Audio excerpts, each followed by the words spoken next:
I'd like to ask some people to my left here to take it from different components. We have Brian Bond to the left of me, far left, who is the president of the Chamber of Commerce of Greater Shreveport Chamber of Commerce.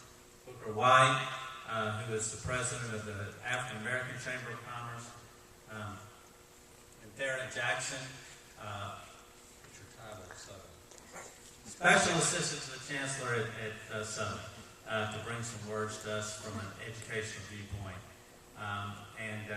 So let me start there.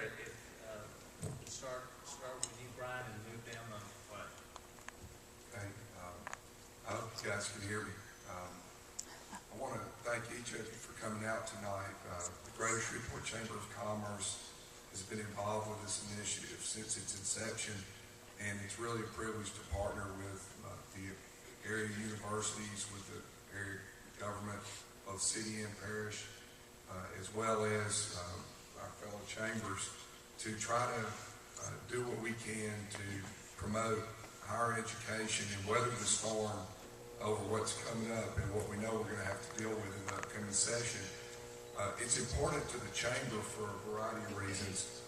The most important being that we need a skilled workforce, and we know that we have some fine institutions, universities, and colleges in the area that are providing and delivering the workforce that we need.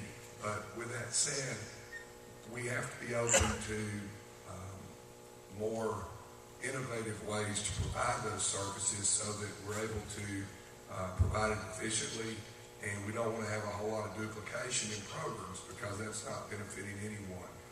We don't, fortunately in our area, we have the model, I think the model for the rest of the state with our community college system, with Southern University at Bipsy, and then LSU Shreveport, the Northwestern School of Nursing. I don't know if you know it, I learned this the other day from David Aubrey, that we have over 900 students in nursing here at the Northwestern School of Nursing, and that's an impressive number. I had no idea of that.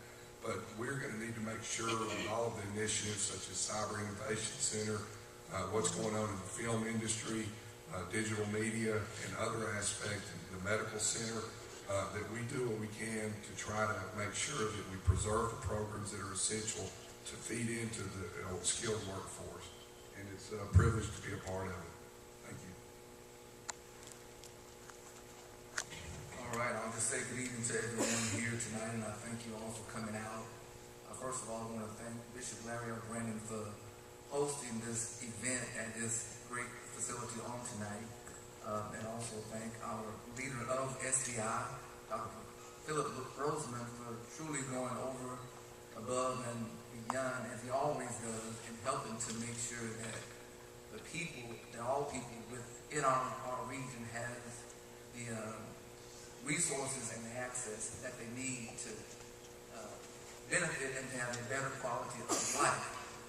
And with that being said, on behalf of the Shreveport-Bossier African American Chamber of Commerce, I sit here today representing our membership, first of all, knowing that we have member businesses and also member individuals that have a vested interest in education. In fact, how can anyone, any business be successful if they don't have the proper knowledge and the skills to help their business grow and succeed? And with that being said, we are mainly here to make sure we can send a message to Governor General that we will not lie down and allow him to cut funding for our boys and girls in Northwest Louisiana. And I don't see any of our legislators here offhand, but I do know that our delegation is abreast and willing to work hard to make sure that they do all that they can, because we will help them, Dr. Roseman and Brian and others, to make sure that our issues as it relates to higher education are a top priority, knowing that at the end of the day, at the end of the month, and at the end of a year, our people, all of our people, and really, I always like to drill down to the African American population, we have a much higher poverty rate than others, than Caucasians.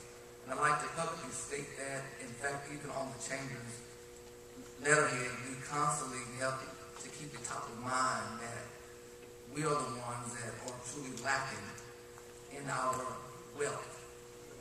We are the ones that are lacking or have a much higher unemployment rate. And part of that is because of education and the lack of proper funding to get educated. Because I know that when I was in school, my parents were fortunately poor enough to help me get a Pell Grant. But right now, my son that's in college, he can't get it because we make too much money. So we kind of fall in that gap part.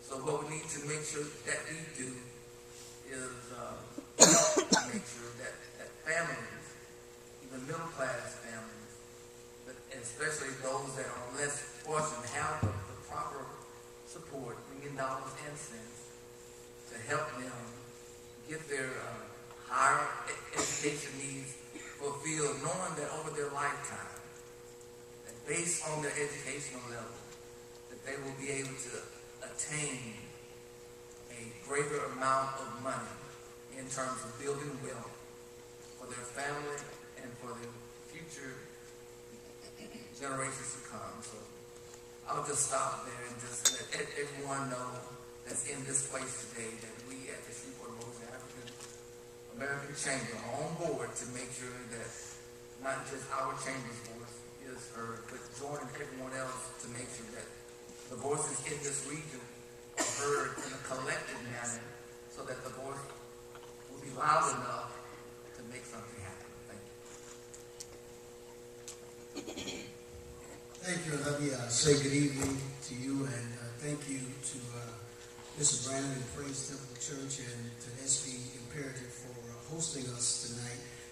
We indeed are, like you are, a guest at this gathering today, but like you are as well, we are stakeholders. So let me say on behalf of our Chancellor, who is under the weather today, Dr. Ray Belton, as well on behalf of our faculty, staff, and most importantly, the students who we have the privilege of serving at Southern University at Shreveport, that we indeed are appreciative for you. Because from our vantage point, sometimes it may appear that we need to thank those who are seemingly outside helping us out. But the reality of it is that all of you are constituents to whom we serve. And so we see this not only as a privilege, but also as a responsibility and as a necessity.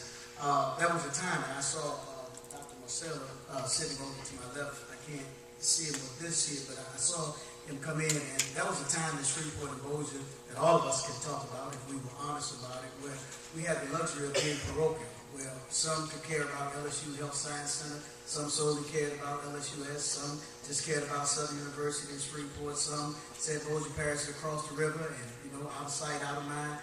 But the problem we have now is that as a region in Northwest Louisiana, that education is being threatened in general. And so we don't have the luxury of being parochial, which may be a great thing for Northwest Louisiana, as when it's all said and done, because we have to recognize that our business leaders who have come to the table, our legislators, I saw State Representative Burrell come in. We're a team. The citizens of this community, those of us who engage in higher education, our legislators, our business leaders, recognize that the best laid plans of economic development come unraveled by a poor education system. If we don't have the kind of skill sets necessary to be able to provide the kind of workforce, we become non-competitive, not only as a city, but as a region. And I don't think that we can any longer afford to be Shreveport versus Bossier. We have to be Northwest Louisiana versus the rest of the world, because the society in which we live no longer allows us an anemic sensibility and thought as it relates to competition. And we have to indeed recognize that we compete against people who wake up in other areas of the globe. And we have to have citizens who are armed and equipped with the kind of skill sets necessary to be able to bring and compete for businesses to come to our area and have the kind of workforce necessary. Obviously, we at